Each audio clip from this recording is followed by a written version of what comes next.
No wonder the IRS loves qualified plans so much. It's their way of protecting Uncle Sam's financial future. Now that you know about some of the perks, let's go ahead and tour the rest of the luxury jet plane of retirement savings vehicles. Do me a favor and hear me out before jumping to any conclusions. Right up front, it might sound a little boring at first. That's because it's a life insurance product called Indexed Universal Life, or IUL for short. Stay with me. Don't be fooled by any of the stereotypes of what you may think an IUL is. This is not your father's life insurance. IUL is different than any kind of whole life or variable life or universal life plan that you may have heard about or purchased in the past. Hopefully the tax advantages and principal protection advantages we've told you about are clear enough and big enough to keep you interested. But you also need to know that the IUL, when structured and funded properly, blows your regular investment account or qualified plan out of the water, and any other kind of retirement savings vehicle in every comparison category that really matters, including growth potential, risk avoidance, liquidity of funds, flexibility of contributions, flexibility of distributions, longevity of distributions, and fees. Everything. Listen, insurance companies by law and by track record are extraordinarily conservative. Yeah, I know that AIG had some trouble, and you might be thinking that all insurance companies are going bust.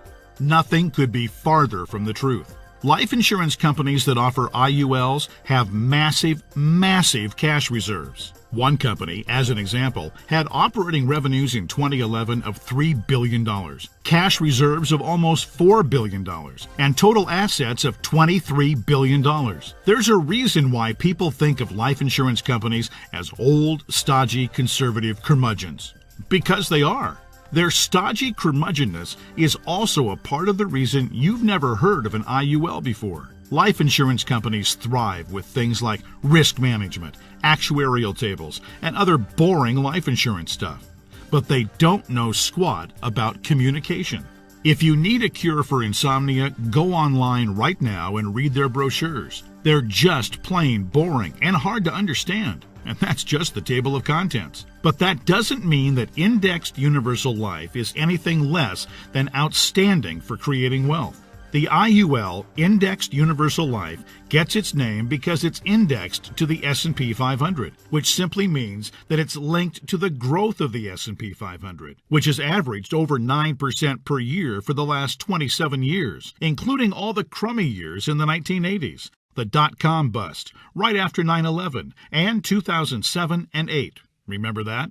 And the next best part. Here's what makes the IUL so attractive as a retirement savings vehicle. Ready for it? The reason the IUL accounts won't lose value is because the lowest guaranteed return is 0%. In technical terms, they have a floor of 0%.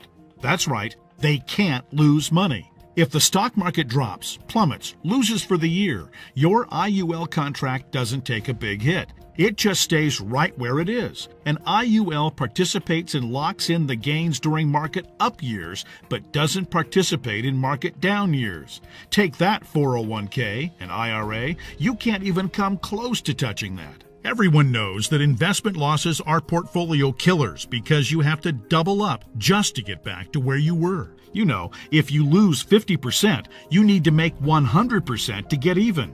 You eliminate that risk with the IUL, since your floor or minimum return is 0% annual growth. No loss of principal or interest. Compare that to the devastating 38% loss of the S&P 500 in 2008. If you were indexing your IRA against the S&P 500 and therefore did not have the 0% floor like you would with an IUL contract, if you had a $1 million portfolio on January 1st of 2008, you would have ended the year with just $620,000. Ouch! Even with the big bounce-back year of 2009, where the S&P returned 23.4%, the $620,000 you had left after getting killed in 2008 would have only grown to a little more than $765,000, still deep in the hole. Not with an IUL. The other part of the catch is, the IUL offers the peace of mind of the account value protecting 0% floor. Zero is your hero. But it does also cap the gains on the upside. That means when the market has a huge growth year, the IUL growth will be capped at somewhere in the 12 to 15% range, depending on the carrier and the contract. Don't bail out on me now. Trust me, this is not a big deal. In fact, quite the opposite. You've probably figured out by now that huge gain years almost always follow what?